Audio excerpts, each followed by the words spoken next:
Hello and welcome to Patrick's Models and Shoe Repair again. Shoe Repair and Shoe Technology.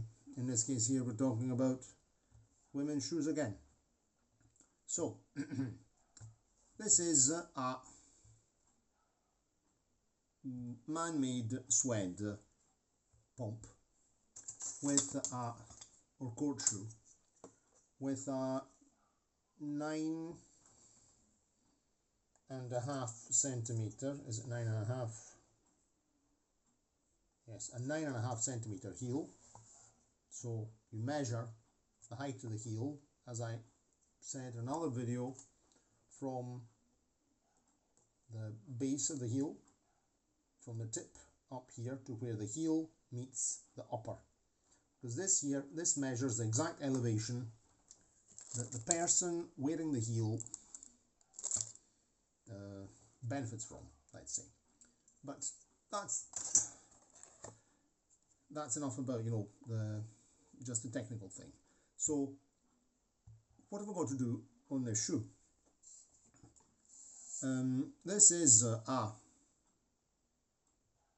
mass-produced shoe made by the brand Kiabi. Kiabi is a clothing brand. They have clothing stores, and it's a French company if I don't remember badly, and of course they have the shoes made all over the world and all sorts of, I don't know where they make these ones here, but anyway. So external material, so this is not real suede, this is man-made. It's good shoe, well made, good sole, good heel tips. These are still the original ones, but what do we have? Planned obsolescence. The lining material, which is also man-made, is absolute rubbish. And you can see that here, where the foot rubs inside, it has disintegrated completely. But this, of course, doesn't stop the shoe being functional and presentable outside. In fact, my wife uses these plenty. She has another pair as well, an identical pair, which are the same size. It's a EU 39, meaning a UK 6. The other pair are actually the same size but slightly bigger, because according to the last is the sort of mold that you build the shoe on. No, it depends. Manufacturers might have slightly bigger, slightly smaller lasts. Anyway, regarding the technicality of a shoe, we're not going into all the details now, but fundamentally we have an upper, we have the sole, we have the insole inside here, lining, here there's the toe box, and here there's a reinforced heavy fabric. Whether the shoe is made of leather or artificial leather or simply fabric, like in this case here there's a reinforcing which is made of a heavy duty leather, generally a heavy duty fabric, which is somewhat similar to what they call cheesecloth, the stuff that's used to reinforce the part under your armpits on a jacket, no? Which is kind of hard, because this part of here I'm talking about women's shoes, pumps or high heel shoes, because what keeps the shoe on? The grip here on the side of the foot and the heel seat at the back here. And it's a very, very balanced. There's a slight balance in this. The toe box, which is here, mustn't be too tight, otherwise it will rub, cause blisters, cause hammer toe, cause bunions, all sorts of problems. There has to be a generous amount of space in here for the wearer to be able to move her toes. I say her because generally the majority, her, his, whoever, the toes, no, have to be able to wiggle them inside, and of course the heel seat. I'm trying to see if I'm properly in camera. Yes, here I am. The heel seat here, this is also very important. This height, this mustn't be too high or too low. If this is too high on the foot, it'll rub. It'll cause a blister here on the ankle. If it's too low, cut too low, the heel will pop off and the shoe will tend to slip.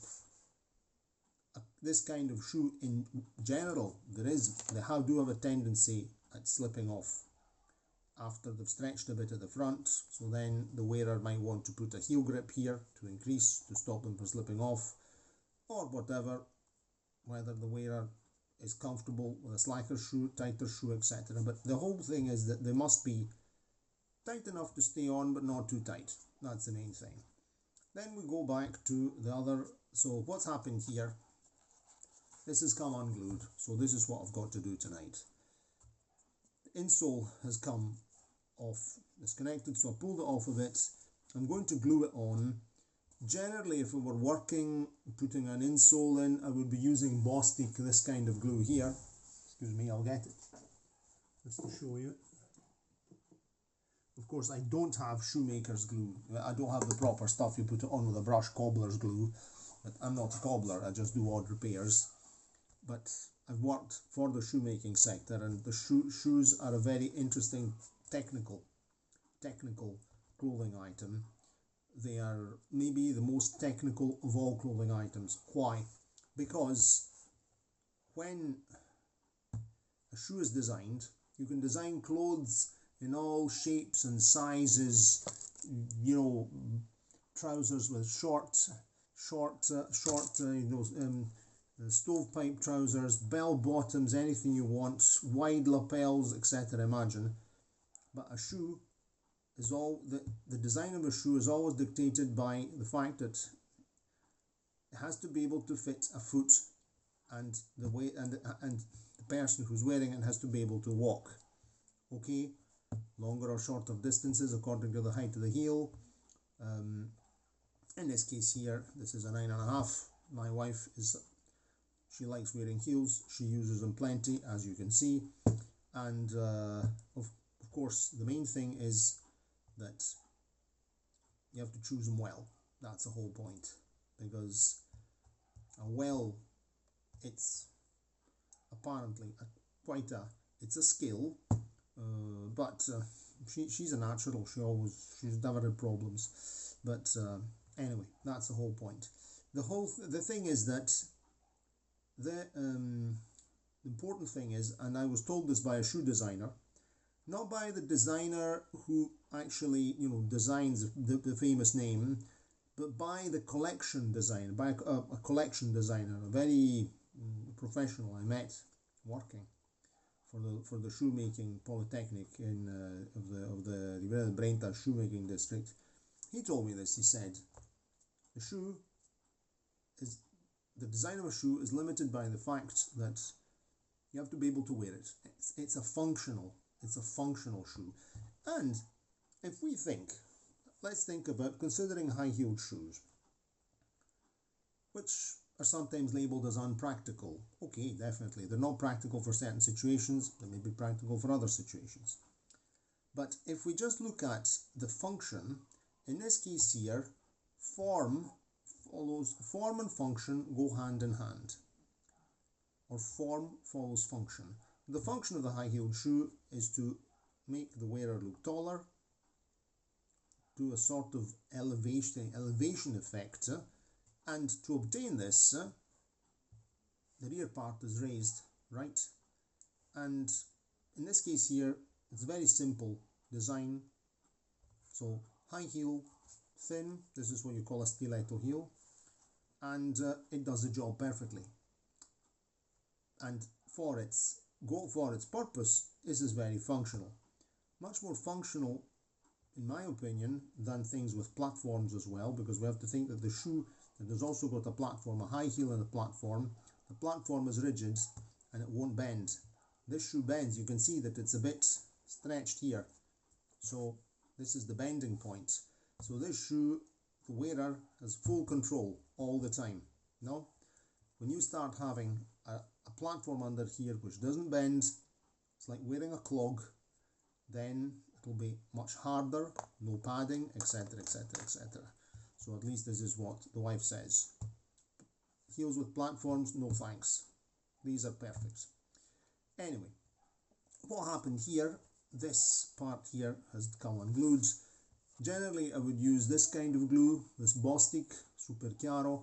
You put a slight film on both sides and then wait for the solvent to evaporate and then press hard. This is not really a part which is subject to much. If I had to glue this part here, I would be using this.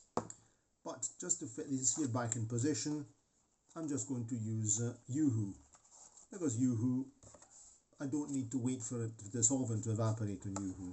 So I'm actually going to be using that. But before I do the job with the Yoo-Hoo, I want to simply a few more words on the actual components of the shoe. So we said toe box, internal reinforcement to the toe box, the insole, etc, etc. In here there's a padding here like a cushion, a soft cushion, which you can see this material here, and this is like a shock absorber for the ball of the foot, which goes in here.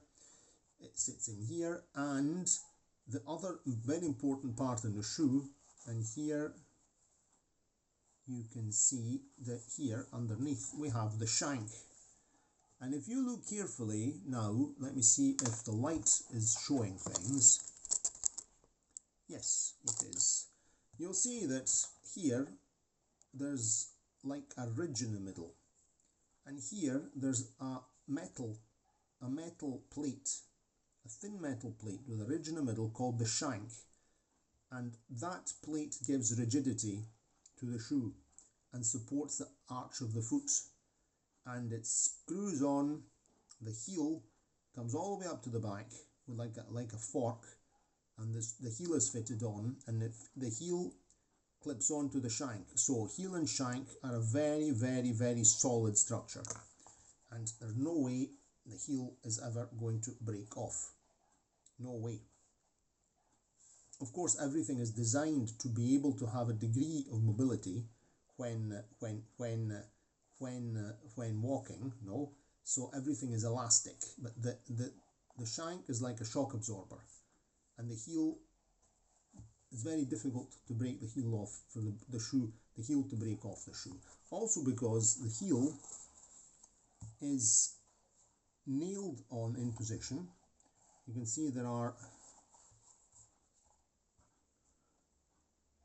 1, 2, 3 nails. Here's another rivet here, and a screw.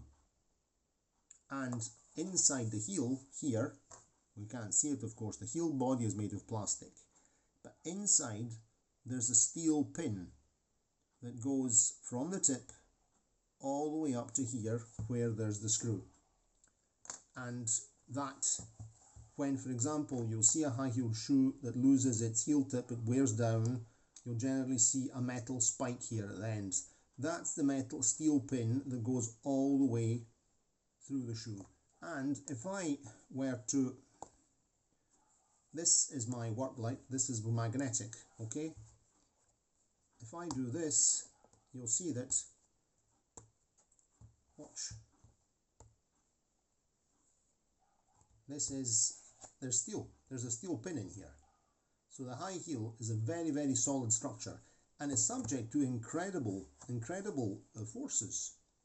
So imagine this movement here, down like that, all the weight of the wearer like that, no? And here as well we have, if I do this, of course I don't have it's magnetic here as well. You can see there's the steel part is here, but here, look at that. There we go. This of course isn't the strongest of magnets. If I had a powerful magnet, I would probably be able to lift up the shoe.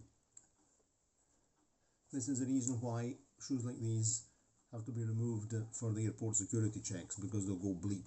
Okay. But even a man's shoe will go bleep if it's a leather shoe, because a man's shoe is held together with nails.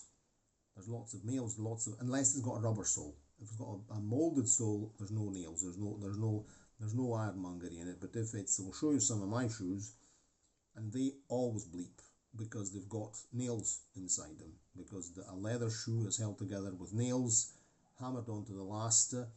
But we'll talk about them in the next video. I'll show you a pair of mine, and that way we can talk. We can also have some technicalities about men's shoes as well. Okay, so right, that's that at the moment. So the whole myth, there's a lot of myth, in particular in cinema, you know, heel breaks off, etc., etc. Get stuck. If the wearer of the shoe puts the heel in a grating or a crack in the road, the shoe will come off half of the time, and then it's just a matter of pulling it out, trying not to damage the heel.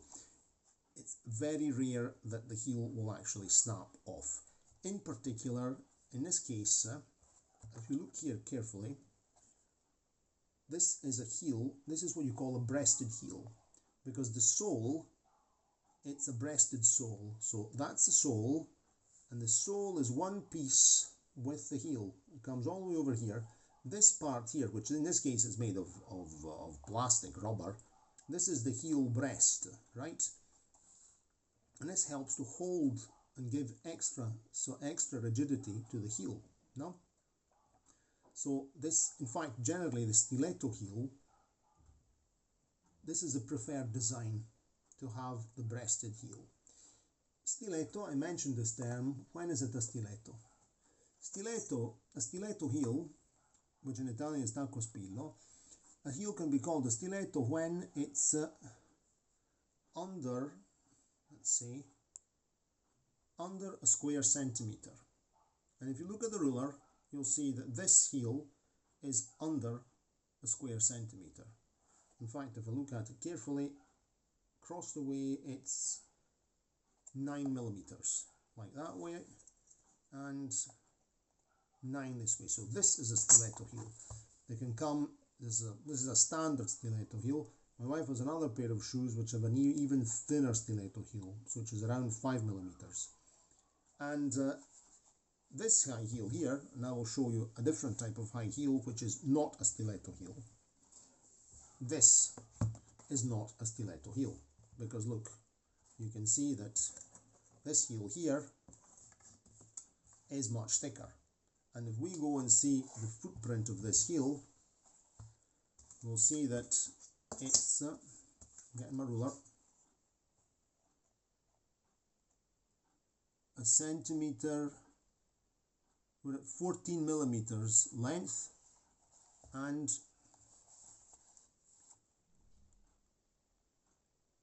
14 across. So this is just a high heel, it's not a stiletto. And another characteristic, if you look carefully, I don't know if you can see, this heel here, this is a breasted heel, right? Breasted heel, because it's got this breast of the sole. This is the breasted part, no? This shoe here hasn't got it. There's the sole and there's the heel. This type of heel is what you call an island heel. So it's not connected to the sole, it's just screwed onto the shoe. And the sole, and it meets the sole right here. Being thicker, this heel is more solid. It doesn't need to be to be sort of also helped to be held in position, not just by all the ironmongery screws and nails and things that are in here. So it doesn't also need that type of breast of the sole that comes up and goes like that. Okay, so this is what you call an island heel. Of course, this heel here has also got a steel pin inside. I can feel it, but being a thicker heel,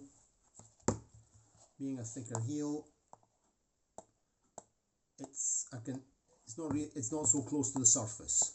So even here, there's a steel pin that goes all the way from the tip all the way to the base of the heel, and then the usual system, it's held in position, screws, nails, etc., etc. Here, of course, she's added a padded insole in here. This is a good solution, and also some heel grips, because this here is a slightly, this is a 39, but it's a generous 39 and it's a bit too big. So this is another bargain pair she bought on Vinted. These ones she bought new, these ones here come from Vinted, so they were pre-owned but practically never used. This is a leather shoe. This is leather, real leather, leather upper, leather insole, leather lining and insole. This is also an added insole, man-made sole, and this is a quite heavy shoe. These are they're sold by the shoe shop Deichmann. It's a good leather. It's quite a heavy, thick leather. It's not really the softest leather. Even here you'll see that there's a good reinforced toe box here, and the reinforcement heel here on the heel seat. Again, the same idea, and slightly different. The height of the heel is exactly the same, if I don't remember badly. I think this is a bit shorter. This is a, I'll tell you straight away, this is a 9, this is a 9, this is a 9, this one here is a 9, and this one's a 9.5. Okay, so that was a short explanation on shoes, on differences in heels, shoe components, etc, etc. And now we're just going to get this glue and do the job very quickly. This isn't a difficult thing.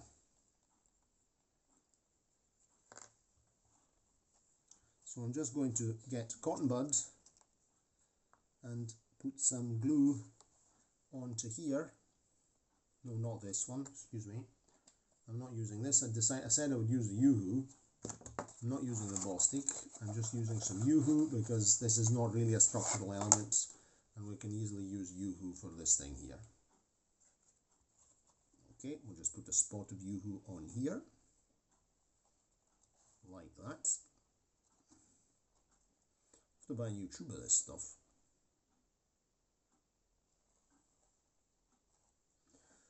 I was going to do some other work now, but I've had this shoe lying around the studio for 2 weeks. Then I was too busy to do things, and of course Bostik is much better, but for this kind of thing here, Yoo-hoo will do the job, no problem. It's just an insole that has to stay in position. Where's my thing here? Oops, a daisy. We just spread it around a bit. The main part of the game is to get the central part nicely glued on, and this will set nicely.